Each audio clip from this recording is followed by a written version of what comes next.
మరలా మనకు ఒక శ్రేష్టమైన దినమును అనుగ్రహించిన మన పరలోకపు తండ్రి అయిన దేవునికి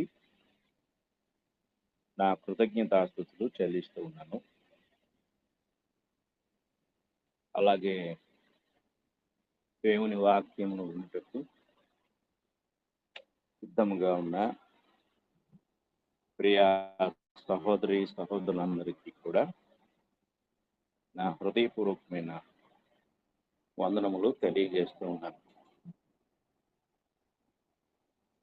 ప్రియమైన వారులారా, గడిచిన కొద్ది రోజులుగా మనము యేసుక్రీస్తు ప్రభు యొక్క రెండవ రాకడను గురించి ధ్యానిస్తూ ఉన్నాం. అందులో భాగంగా ఈరోజు మరొక శ్రేష్టమైన విషయాన్ని దేవుని వాక్యము నుండి ధ్యానిద్దాం. ప్రభు అయిన యేసుక్రీస్తు వారి యొక్క రాకడలో ఎవరికి ఎటువంటి ప్రతిఫలం దొరుకుతుంది అనే విషయాన్ని గురించి మనము ధ్యానిస్తూ ఉన్నాము. ఈరోజు దేవుని యొక్క వాక్యం నుండి మనము ధ్యానించే అంశమును గురించి మనం ఆలోచన చేసినట్లయితే, దేవుని ఎరగని వారికి అనగా మన ప్రభు అయిన క్రీస్తు సువార్తకు లోబడని వారికి కలుగు ప్రతిఫలము ఏమిటో అనేది ఈరోజు మనము ధ్యానించబోతూ ఉన్నాం. గడిచిన పాఠంలో దేవుని ఎరిగిన వారికి, సువార్తకు లోబడిన వారికి, ప్రభువును అంగీకరించిన వారికి ఎలాంటి ప్రతిఫలం ఉంటుందో మనము ధ్యానించాం. ఈరోజు దేవుని ఎరగని వారి అపోస్తలుడైన పౌలు గారు తెస్సలోనికైలకు రాసిన పత్రిక నుండి ఈ వాక్య భాగాన్ని మనం చూద్దాం. తెస్సలోనికైలకు రాసిన పత్రిక, రెండవ పత్రిక, మొదటి అధ్యాయం, రెండవ తెస్సలోనిక పత్రిక మొదటి అధ్యాయము, మొదటి అధ్యాయాన్ని మనం చదువుకున్నట్లయితే అందులో 6వ వచనం మనకి ఇలా తెలియజేస్తుంది: ప్రభు అయిన యేసు తన ప్రభావమును కనపరుచు దూతలతో కూడా పరలోకము నుండి అగ్ని జ్వాలలలో ప్రత్యక్షమై దేవుని ఎరుగని వారికి, మన ప్రభు అయిన యేసు సువార్తకు లోబడని వారికి ప్రతిదండన చేయునప్పుడు అంటాడు. అంటే ప్రభు అయిన యేసుక్రీస్తు వారి యొక్క రాకడ, సువార్తకు లోబడని వారు, సత్యాన్ని అంగీకరించని వారు, వారి యొక్క స్థితి ఎలా ఉంటుందో, ఏమవుతుందో ఎంతో స్పష్టంగా మనకు తెలియచేస్తూ ఉంది.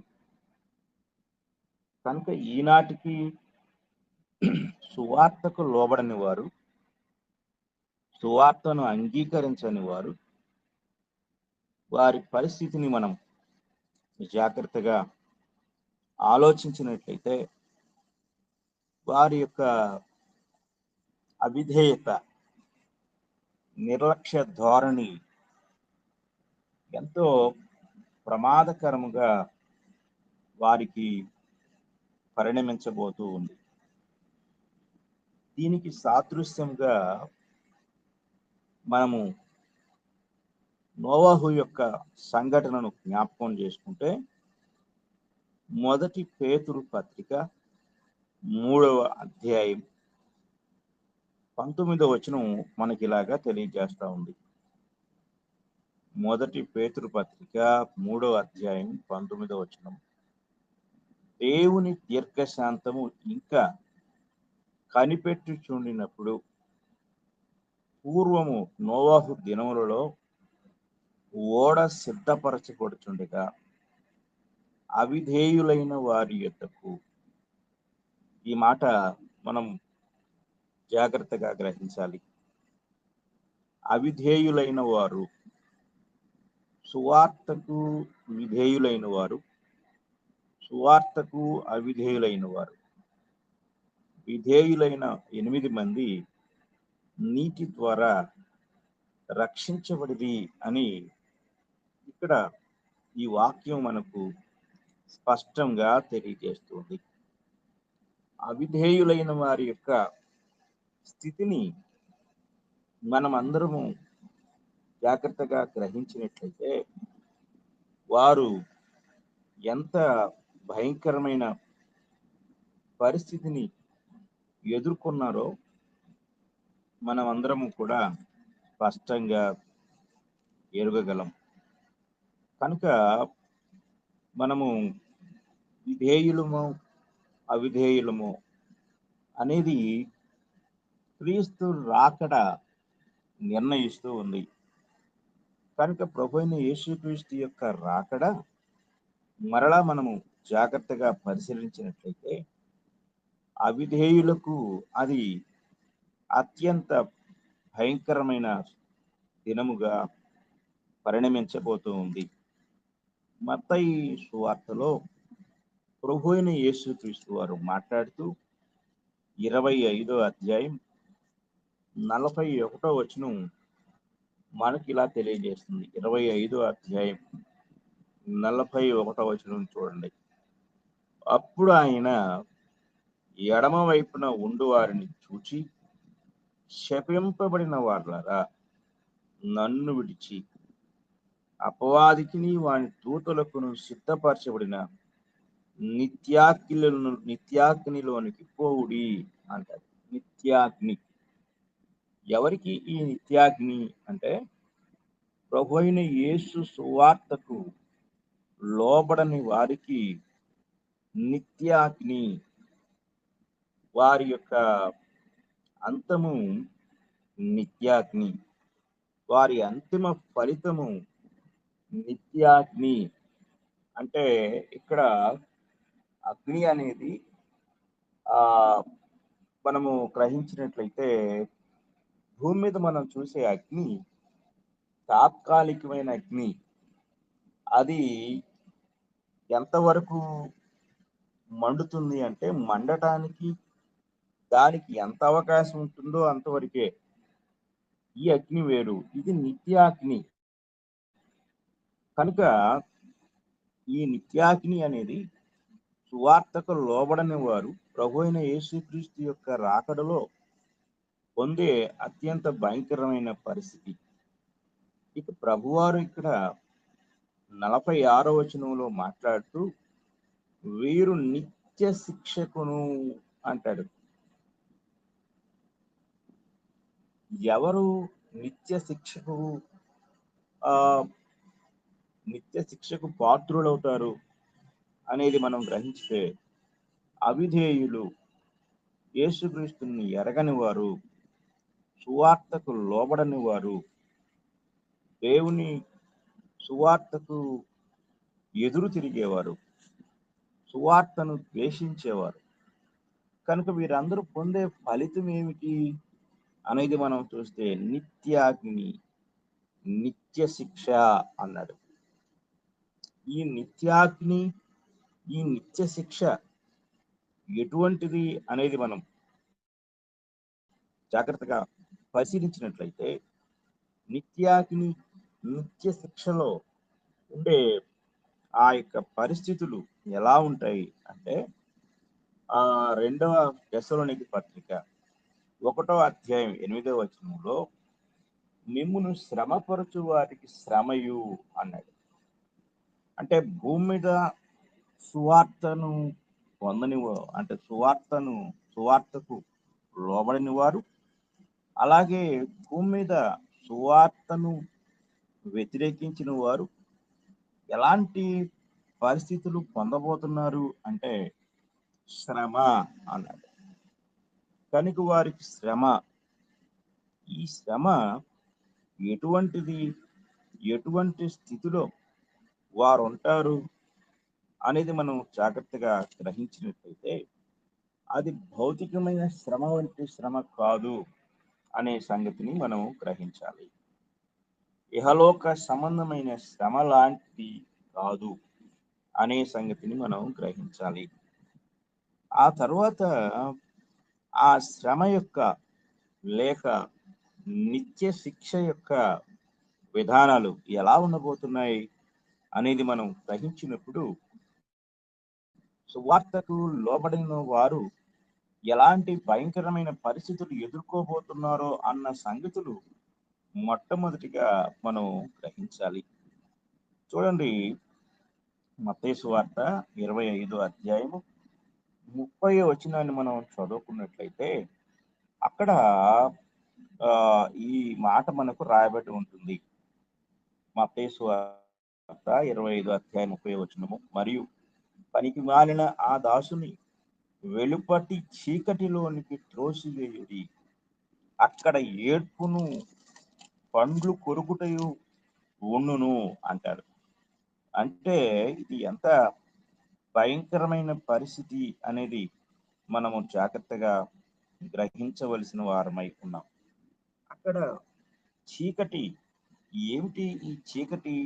ఈ చీకటిని గురించి మాట్లాడుతూ పేతురు గారు తన యొక్క పత్రికలో ఇలా రాస్తాడు. 2వ పేతురు పత్రిక 2వ అధ్యాయము 17వ వచనాన్ని మనం చదువుకున్నట్లయితే అక్కడ ఇలా ఉంటుంది.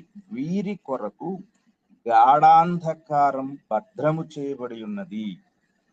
ఇక్కడ ప్రభువు చీకటి అన్నాడు, చాలా ప్లెయిన్ గా ఉంది. కానీ పేతురు గారైతే గాఢాంధకారము అన్నాడు. అంటే గాఢమైన చీకటి. ఈ గాఢమైన చీకటి మనం ఐగుప్తులో దేవుడు చేసిన 10 అద్భుతాలు లేక 10 తెగుళ్లను మనము జ్ఞాపకం చేసుకుంటే చిక్కని చీకటి అన్నాడు. అక్కడ చిక్కని చీకటి, గాఢాంధకారం. అంటే ఇది చీకటి యొక్క స్వభావాన్ని మనకు తెలియజేస్తూ ఉంది. గాఢాంధకారం. ఐగుప్తీయుడు కొద్ది రోజులు మాత్రమే ఆ చిక్కని చీకటిలో ఉన్నారు. కానీ సువార్తకు లోబడని వారి యొక్క పరిస్థితి నిత్యము ఆ చీకట్లో ఉంటారు. వాళ్ళు నిత్యము ఆ చీకటి ఎంత భయంకరమైన పరిస్థితో మనము జాగ్రత్తగా గ్రహించవలసిన వారమై ఉన్నాం. కనుక సువార్తకు లోబడకపోతే ఎలాంటి భయంకరమైన పరిస్థితులు మనం ఎదుర్కొంటాం. అలాగే యోధా పత్రిక 1వ అధ్యాయం 13వ వచనాన్ని మనం చదువుకున్నట్లయితే అక్కడ కూడా యోధా గారు ఇలా అంటాడు. వీరి కొరకు గాఢాంధకారము నిరంతరము భద్రము చేయబడి ఉన్నది. నిరంతరము భద్రము చేయబడి ఉన్నది గాఢాంధకారం. కనుక గాఢాంధకారము అనేది సువార్తకు లోబడని వారికి వారి కొరకు సిద్ధము చేయబడిన అత్యంత భయంకరమైన పరిస్థితి. కనుక ఒకటి నిత్యాగ్ని, నిత్య శిక్ష అని ప్రభు చెప్పారు. అలాగే పౌలు గారు వారు శ్రమపరచబడతారు అన్నాడు. అలాగే వారి కొరకు గాఢాంధకారము సిద్ధము చేయబడి ఉన్నది అని కూడా అన్నాడు. కనుక ప్రభు సువార్తను ఎరగని వారు ఎంత భయానకమైన పరిస్థితిలో ఉండబోతున్నారు అన్న సంగతి వాక్యము ఎరిగిన వారు, వాక్యాన్ని చదివిన వారు, లేక ఈ సంగతులు విన్నవారు మాత్రమే దాన్ని తెలుసుకొనగలరు. ఒకవేళ ఇంకా ఈ వర్తమానాన్ని వింటున్న వారు సువార్తకు లోబడకపోతే, ఇంకా సత్యదేవుని ఎరగకపోయినట్లయితే ఆ అది ఎంత భయంకరమో మనము జాగ్రత్తగా గ్రహించాలి. ప్రభు అయిన యేసుక్రీస్తు వారు ఆయన యోహాను సువార్తలో ఇలా అంటాడు, అద్వితీయ సత్య దేవుడు అయిన నిన్నును నీవు పంపిన యేసుక్రీస్తును ఎరుగుటయే నిత్య జీవము.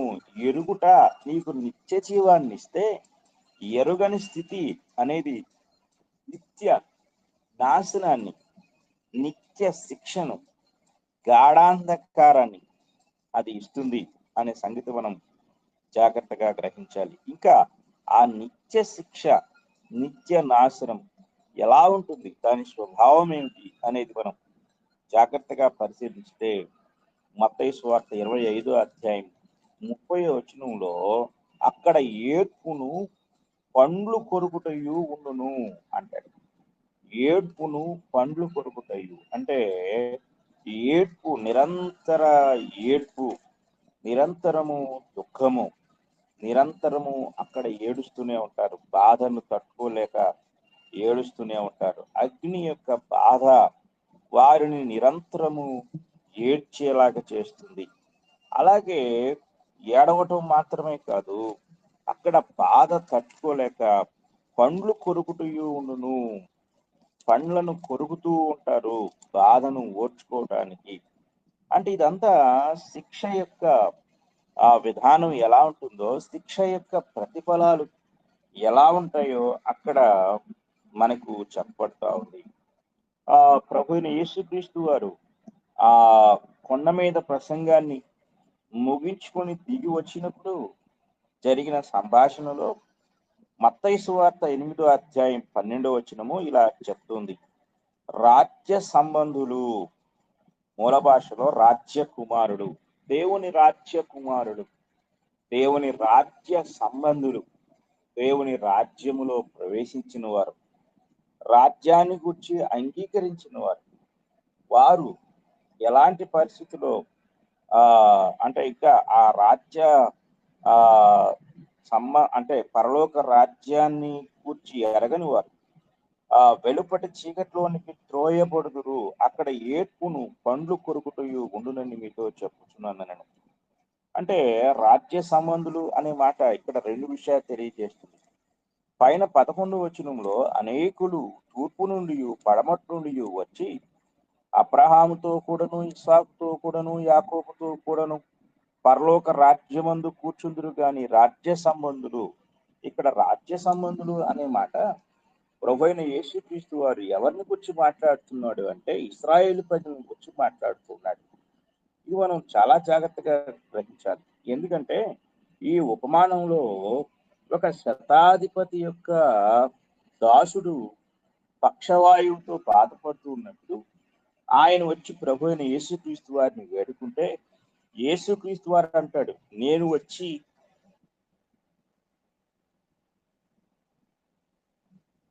అంటే నేను మీ ఇంటికి వచ్చి అతన్ని స్వస్థపరుస్తాను అన్నప్పుడు ఆ శతాధిపతి అంటాడు, నేను నీవు నా ఇంట్లోనికి వచ్చుటకు నేను పాత్రుడను కాను, నీవు మాట మాత్రము సెలవిమ్ము, అప్పుడు నా దాసుడు స్వస్థపరచబడును అంటాడు. అంటే యేసుక్రీస్తు వారి యొక్క శక్తి, యేసుక్రీస్తు వారు ఆయనలో ఉన్న దైవత్వం, ఆయన ఆజ్ఞాపిస్తే చాలు, ఇక్కడ నుండి ఆజ్ఞాపిస్తే ఎక్కడో అద్భుతాలు, స్వస్థతలు జరుగుతాయనే విశ్వాసం ఒక రాజ్యానికి వెలపట ఉన్న వ్యక్తికి తెలిసింది. కానీ మేము రాజ్య సంబంధులము అని చెప్పుకుంటున్న ఇశ్రాయేలీలకు మాత్రం ఆ విశ్వాసం లేదు. అందుకే ఇక్కడ రాజ్య సంబంధులు అంటే ఇశ్రాయేలు వంశపు వారు ఎక్కడుంటారంటే వారు చీకట్లోనికి తోయబడుదురు, అక్కడ ఏడ్పును పండు కొరుకుడు ఉండునని నీతో చెప్తున్నాను అంటే. కనుక ఈరోజు చాలా మంది ఆనాటి ఇశ్రాయేలీలు రాజ్య సంబంధుల్లాగే మాట్లాడుకుంటూ ఉన్నారు, లేకపోతే అలాంటి ఆలోచనతో ఉన్నారు. మేము పుట్టుక నుండి క్రైస్తవులమేనండి, మేము 3 తరాల నుండి క్రైస్తవులమేనండి, మేము అసలు ఈ సంఘానికి మేమేనండి మూలం, మేము లేకపోతే అసలు ఇక్కడ ఏం జరగదండి అని చెప్పుకునే వాళ్ళు బోల్డంత మంది ఉన్నారు. కానీ ఇక్కడ మనం ఎన్ని తరాల నుండి క్రైస్తవులుగా ఉన్నామో, లేక ఆ మనం ఆ అంటే తాతల నుండి వారసత్వ క్రైస్తవులుగా ఉన్నామో అనేది అనవసరం. కానీ మనం సత్యాన్ని అంగీకరించామా లేదా? ప్రభు అయిన యేసుక్రీస్తు వారు ఈ భూమి మీద రక్షణ ప్రణాళిక, ఏ రక్షణ ప్రణాళికను ఆయన కలిగి ఉన్నారో ఆ ప్రణాళిక ప్రకారం మనం దేవుని ఎరిగామా, సత్యాన్ని అంగీకరించామా అనే విషయాలను మాత్రమే బైబిల్ మనకి మన యొక్క లక్ష్యాన్ని లేక మన గమ్యాన్ని తీర్మానిస్తుంది, నిశ్చయిస్తుంది అనే సంగతి మనము చాలా జాగ్రత్తగా గ్రహించవలసిన వారమై ఉండాలి. కనుక ఇది మనం పరిశీలన చేసినట్లయితే ప్రభు అయిన యేసుక్రీస్తు యొక్క రాకడలో ఆయన సువార్తను అంగీకరించని వారు, ఇంకా రక్షణ పొందని వారు, ఇంకా సత్యాన్ని గ్రహించని వారు, ఇంకా ఆయన యొక్క రాజ్యాన్ని కూర్చిన అవగాహన లేని వారు ఏమవుతారంటే ఏడ్పును పండ్లు కొరుకుటయు ఉండును అని దేవుని వాక్యము ఎంతో స్పష్టంగా మనకు తెలియజేస్తా ఉంది. ఇక మరొక విషయాన్ని మనం చూసినట్లయితే ప్రకటన గ్రంథము 14వ అధ్యాయము 10వ వచనాన్ని మనం చదువుకున్నట్లయితే, ప్రకటన గ్రంథం 14వ అధ్యాయం 10వ వచనంలో ఇలా రాయబడి ఉంది: ఏమీయు కనపడకుండా దేవుని ఉగ్రత పాత్రలో పోయబడిన దేవుని కోపమును మద్యము వాడు త్రాగును. ఈ యొక్క వచనాన్ని మనం జాగ్రత్తగా పరిశీలించాలి. పరిశుద్ధ దూతల ఎదుటను గొర్రెపిల్ల ఎదుటను అగ్ని గంధకముల చేత వాడు బాధింపబడును. ఇది మనము చాలా జాగ్రత్తగా గ్రహించాలి. ప్రకటనలో 14వ అధ్యాయం మనము జాగ్రత్తగా ఆలోచన చేసినట్లయితే, ఈ 14వ అధ్యాయంలో చూడండి ఎవరిని గురించి మాట్లాడుతున్నాడు. దేవుని ఉగ్రతలో ఉగ్రత పాత్రలో పోయబడిన దేవుని కోపమును మద్యము వాడు తాగును. ఎవరిని గురించి మాట్లాడుతున్నారు అనేది మనం గ్రహించినట్లయితే 9వ వచనం చదువుకుందాం.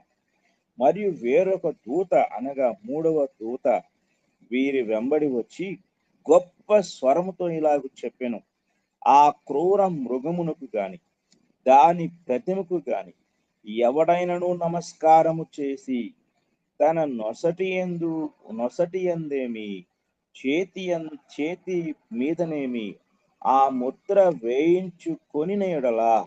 జాగ్రత్తగా మనం గ్రహించాలి. చూడండి ఇక్కడ ఒక క్రూర మృగం ఉంది. ఈ క్రూర మృగము యొక్క ముద్ర, దాని ప్రతిమకు గాని ఎవడైనా నమస్కారం చేసినట్లయితే, ఈ క్రూర మృగము ఎవరు అంటే రోమా సామ్రాజ్యము, దాని ప్రతిమ అనగా రోమా చక్రవర్తి.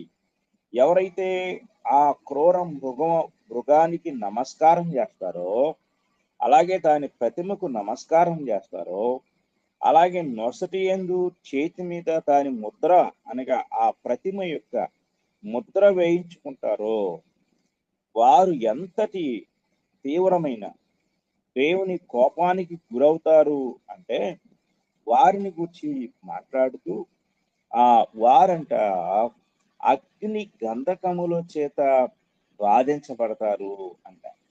అంటే అగ్ని గంధకములు అనగా నిత్య నరకాగ్ని గుండంలో వారు ప్రవేశిస్తారు. అంటే ప్రకటన రాసే సత్యం అంటే బోధించే సత్యం ఏమిటంటే, రోమా ప్రభుత్వంలో తీవ్రమైన హింసలు చెలరేగుతూ ఉన్నప్పుడు, తీవ్రమైన హింసల్లో వారు ఉన్నప్పుడు క్రైస్తవ్యాన్ని రూపుమాపటానికి అనేక విధానాలు అక్కడ చేయబడ్డాయి.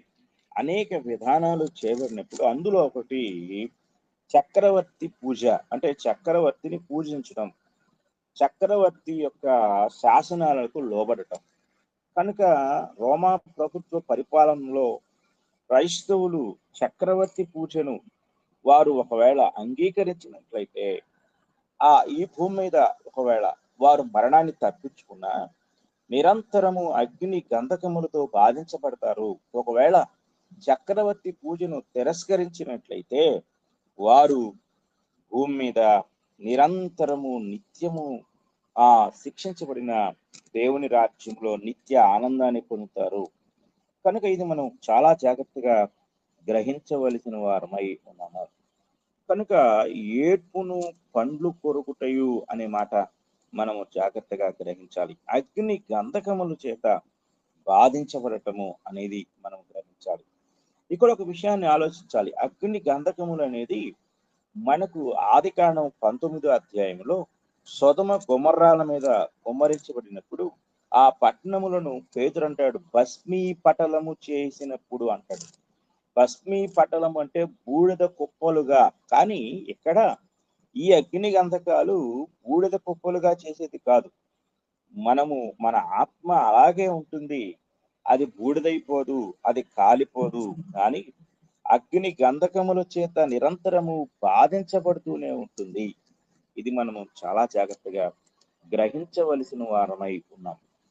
తరువాత అదే ప్రకటన గ్రంథము 14వ అధ్యాయము 11 వచనాన్ని కూడా మనము జాగ్రత్తగా చదువుకున్నట్లయితే అక్కడ వారి బాధ సంబంధమైన పొగ యుగ యుగములు లేచును అన్నాడు. అంటే ఇక్కడ మనం గ్రహించినట్లయితే సొదొమ గొమొర్రాలను కాల్చినప్పుడు అది కొద్ది గంటలకు లేక కొద్ది రోజులకు కాలి బూడిదైపోయి పొగ అగ్ని అంతా చల్లారిపోయింది. కానీ ఇక్కడ నిత్యాగ్ని గుణం అనేది ఆరిపోయేది కాదు, అది చల్లారిపోయేది కాదు, అది నిరంతరము కూడా కాలుతూనే ఉంటుంది. నిరంతరము కాల్చబడుతూనే ఉంటారు, నిరంతరము బాధ అనుభవిస్తూనే ఉంటారు. ఇది ఎంతో బాధాకరమైన పరిస్థితి.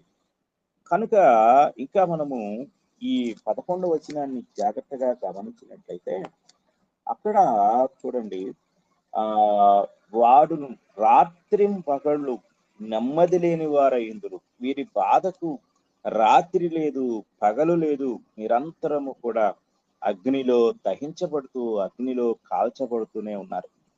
కనుక క్రీస్తు ప్రభు రాకడలో సువార్తను అంగీకరించని వారు ఎలాంటి బాధాకరమైన పరిస్థితిలో ఉండబోతున్నారు అనేది మనము జాగ్రత్తగా గ్రహించాలి. అలాగే 2వ తెస్సలోనికీ పత్రిక 1వ అధ్యాయము 10వ వచనాన్ని మనం చదువుకున్నప్పుడు అక్కడ పౌలు గారు ఈ యొక్క సత్యాన్ని మనకు తెలియజేస్తూ ఆయన ఇలా అంటూ ఉంటాడు. 2వ తెస్సలోనికీ పత్రిక 1వ అధ్యాయం 10వ వచనాన్ని మనం చదువుకున్నట్లయితే అక్కడ అంటాడు ఆయన, నిత్య నాశనమును దండన పొందుదురు అంటాడు. ఒకసారి వచనం అంతా చదువుతాను. ఆ దినమున తన పరిశుద్ధుల యందు మహిమపరచబడుటకును విశ్వసించిన వారందరి యందు ప్రశంసించబడుటకును ప్రభువు వచ్చినప్పుడు అట్టివారు ఆయన సముఖము నుండి ఆయన ప్రభావమందలి మహిమ నుండి పారదోలబడి నిత్య నాశనమును దండన పొందుదురు. కనుక ప్రియమైన వారలారా, మనం చదువుకునే ఏ ఒక్క మాట కూడా సాధారణమైన మాట కాదు. కనుక నిత్య నాశనం అనే దండన ప్రభు యొక్క రాకడలో సిద్ధంగా ఉంది. కనుక ఇంకా సువార్తను తేలిగ్గా తీసుకునేవారు, అసత్యంలో ఉన్నవారు, సత్యాన్ని అంగీకరించని వారు ఏ క్షణమైనా మన ప్రభు రాబోతూ ఉన్నాడు. కనుక ఆయన రాబోతూ ఉండగా అది ఎంత తీవ్రమైన నాశనము, ఎంత తీవ్రమైన శిక్ష. కనుక దీన్ని తేలిక తీసుకుంటే మనం చాలా ప్రమాదకరమైన పరిస్థితిలో ఉండబోతా ఉన్నాం. కనుక దయచేసి సత్యాన్ని అంగీకరించండి, రక్షణ వైపు మళ్ళుకోండి, ప్రభు అయిన యేసు సువార్తను అంగీకరించండి. ఒకవేళ అంగీకరించకపోతే అది మీకు ఎంతో తీవ్రమైన నష్టాన్ని కలుగు చేస్తుంది, నాశనాన్ని కలుగు చేస్తుంది. కనుక ఇది మనం చాలా జాగ్రత్తగా గ్రహించాలి. కనుక నిత్య నాశనమును దండన, నిత్య శిక్ష కనుక మనము జాగ్రత్తగా పరిశీలించవలసిన వారమై ఉన్నాం. మార్కు సువార్త 9వ అధ్యాయం 4వ వచనం 48వ వచనం చూస్తే అక్కడ ఇలా రాయబడుతుంది, అగ్ని ఆరదు, పురుగు చావదు అన్నాడు. అంటే ఈ పద ప్రయోగాలన్నీ కూడా యేసుక్రీస్తు సువార్తను అంగీకరించిన వారు పొందబోయే ఆ నాశనం యొక్క ఫలితాలను స్పష్టంగా మనకు తెలియజేస్తా ఉన్నాయి. కనుక అగ్ని ఆరదు అంటే అది ఆరని అగ్ని. ఇది మనం జాగ్రత్తగా గ్రహించాలి. మత్తయి సువార్త 3వ అధ్యాయంలో యేసుక్రీస్తు వారి తీర్పును గురించి మాట్లాడుతూ ఆ గోధుమలను ఆయన చాట ఆయన చేతిలో ఉన్నది కనుక ఆయన జల్లించి గోధుమలను తన కొట్టులో వేసుకొని ఆరని అగ్నితో కొట్టును కాల్చివేయును అంటాడు. కనుక ఇది ఆరని అగ్ని. కనుక ఈ భూమి మీద ఏ అగ్ని అయినా మండటానికి దానికి అవకాశం లేనప్పుడు, అంటే గ్యాసు, పెట్రోలు, కట్టెలు ఇవన్నీ కూడా ఎంత వరకైతే ఉంటాయో అంతవరకే అది మండుతుంది. కానీ ఇక్కడ కట్టెలు లేవు, గ్యాస్ లేదు, లేక పెట్రోల్ లేదు, మండటానికి కావలసిన ఏమీ లేకపోయినా అది మండుతూనే ఉంటుంది. అది ఆరదు. అది నిత్యాగ్ని. అగ్ని చాలా తీవ్రమైనది. ఆ అగ్నిలో నువ్వు ఉండబోతున్నావు. క్రీస్తు ప్రభు రాకడ తదనంతరము కూడా సువార్తకు లోబడిన వారు, సువార్తను అంగీకరించిన వారు పొందే ఆ భయంకరమైన శిక్షను గురించి ఇక్కడ దేవుని వాక్యం మనకు తెలియజేస్తా ఉంది. కనుక ప్రియమైన వారులారా, వాక్యాన్ని వింటూ ఉండగా మీరింకా సువార్తను అంగీకరించకపోతే, మీరింకా దేవుని ఎరకపోతే మీరు తీవ్రమైన నష్టంలో ఉండబోతున్నారు, తీవ్రమైన నాశనంలో ఉండబోతున్నారు. కనుక దయచేసి సువార్తను అంగీకరించండి, దేవుని ఎరగండి, ఆయన రాజ్యములో ప్రవేశించండి. ఒకవేళ ఇంకా మీరు సమయం ఉందనుకుంటే సమయాన్ని మీ చేతిలోకి తీసుకున్న వారు అవుతారు. సమయం మీ చేతిలో లేదు, అది దేవుని చేతిలో ఉంది. సమయం మీది కాదు, అది దేవునిది. కనుక త్వరగా మేల్కొనండి, త్వరగా సిద్ధపడండి, త్వరగా సత్యాన్ని అంగీకరించండి. దురదృష్టకరమైన పరిస్థితులు ఏమిటి అంటే నేటికి కూడా ఇంకా సువార్తను అంగీకరించని వారు ఉన్నారు. నేటికి క్రైస్తవులుగా పిలువబడుతూ క్రైస్తవులనే పేరుతో గుర్తింపు పొందుతూ ఇంకా చాలా మంది ఇంకా అసత్యంలో, అజ్ఞానంలో ఉన్నారు. ఇది మనం చాలా జాగ్రత్తగా గ్రహించాలి. నాకు తెలిసిన ఒక కుటుంబం వారు 2-3 తరాల నుండి క్రైస్తవులుగా ఉన్నారు. అంత మాత్రమే కాదు, వారు చాలా గర్వంగా, అంటే గొప్పగా చెప్పుకుంటారు, మేము మా తాతల కాలం నుండి బీసీసీ క్రైస్తవులం అండి, నామకార్థ క్రైస్తవం కాదు, సర్టిఫికెట్ లో కూడా మేము బీసీసీ అని గర్వంగా చెప్పుకుంటూ ఉంటారు, గొప్పగా చెప్పుకుంటూ ఉంటారు. కానీ వారి జీవితాల్లో రక్షణ లేదు, వారి జీవితంలో మార్పు లేదు, వారి జీవితంలో సత్యం తెలియదు, వారి జీవితంలో ఇంకా లోకంలో కలిసిపోయి లోక సంబంధులతో అలాగే ప్రవర్తిస్తూ ఉంటారు. ఉపయోగం లేదు. వారికి లోకంలో ప్రభుత్వము క్రైస్తవులని గుర్తింపునిచ్చింది. ఈ గుర్తింపు వారు మేము ప్రభుత్వం చేత గుర్తించబడ్డాం కాబట్టి మేము ఖచ్చితంగా పరలోకానికి వెళ్తాం అనే ధీమాను వారికి తెలియజేస్తా ఉంది. కనుక ఇది మనం జాగ్రత్తగా పరిశీలించవలసిన వారమై ఉన్నాం. కనుక దేవుని వాక్యాన్ని మనం ఆలోచన చేసినట్లయితే ఇక్కడ ఎంతో స్పష్టంగా దేవుని వాక్యం మనకు తెలియజేస్తా ఉంది. దేవుని ఉగ్రత అత్యంత తీవ్రతరం కాబోతా ఉంది, తీవ్రంగా ఉంటూ ఉంది అనేది మనం చాలా జాగ్రత్తగా గ్రహించాలి. రోమపత్రిక 2వ అధ్యాయం 8వ వచనాన్ని కూడా మనం చదువుకుందాం. అయితే భేదములు పుట్టించి సత్యమునకు లోబడక దుర్నీతికి లోబడు వారి మీదికి దేవుని ఉగ్రతయు రౌద్రమును వచ్చును. చూడండి, సత్యమునకు లోబడని వారు, మనం జాగ్రత్తగా గ్రహించాలి.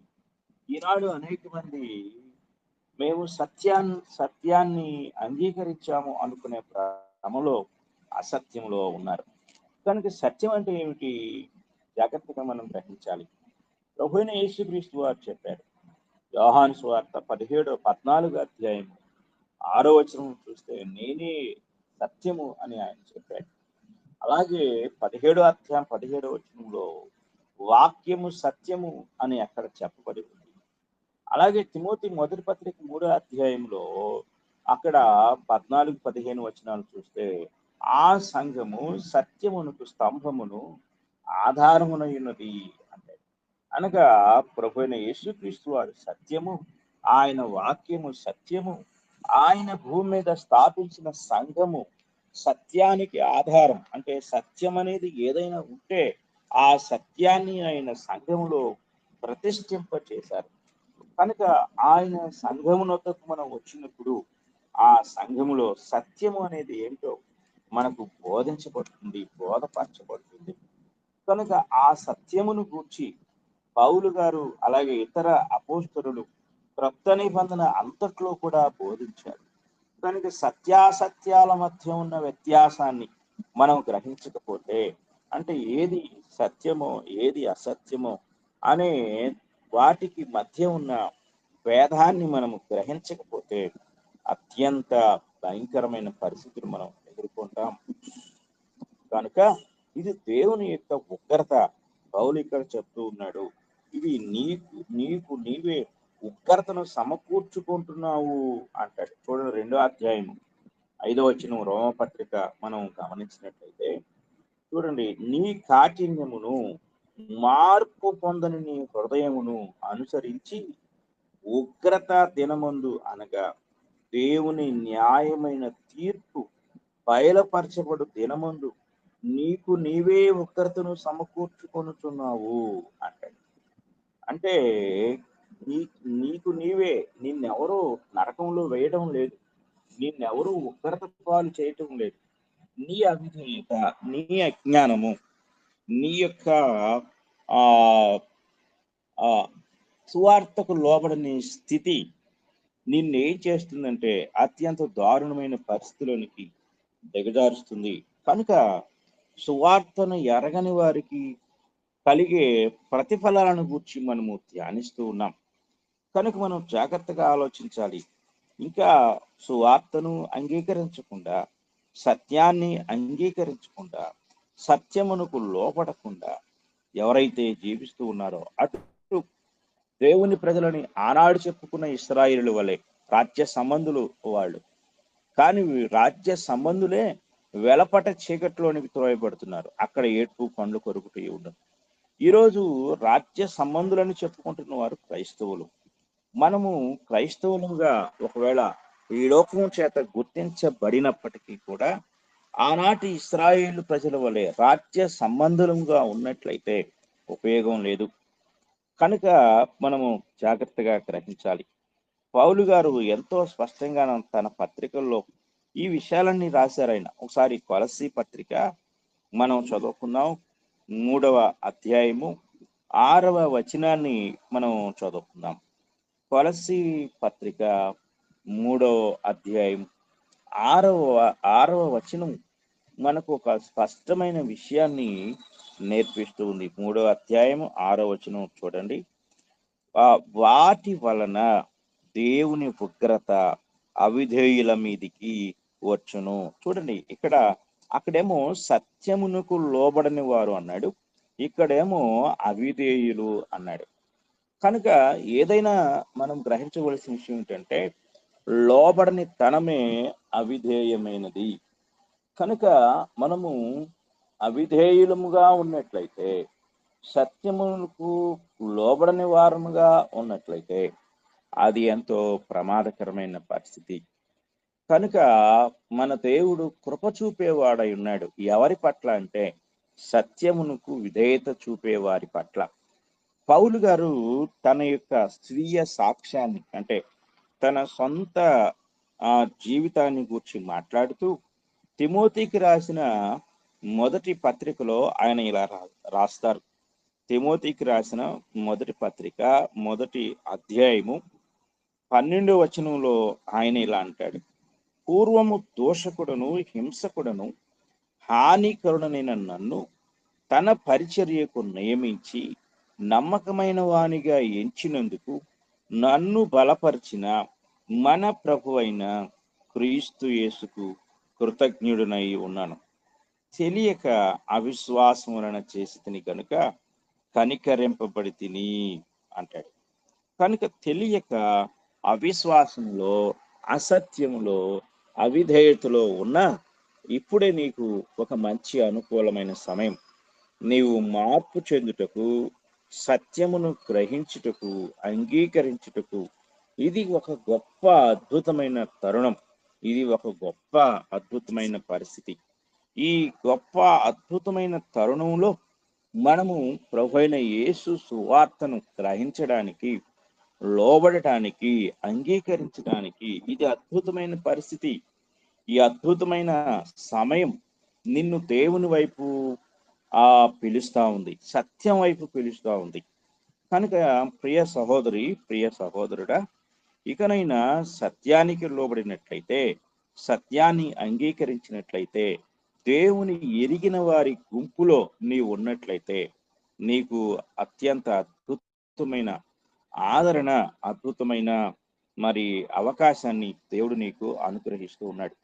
ఒకవేళ ఇంకా సత్యానికి లోబడకపోయినట్లయితే ఆ తీవ్రమైన నాశనము, ఆ పదాలన్నీ ఇంతవరకు మనం చదువుకున్నాం.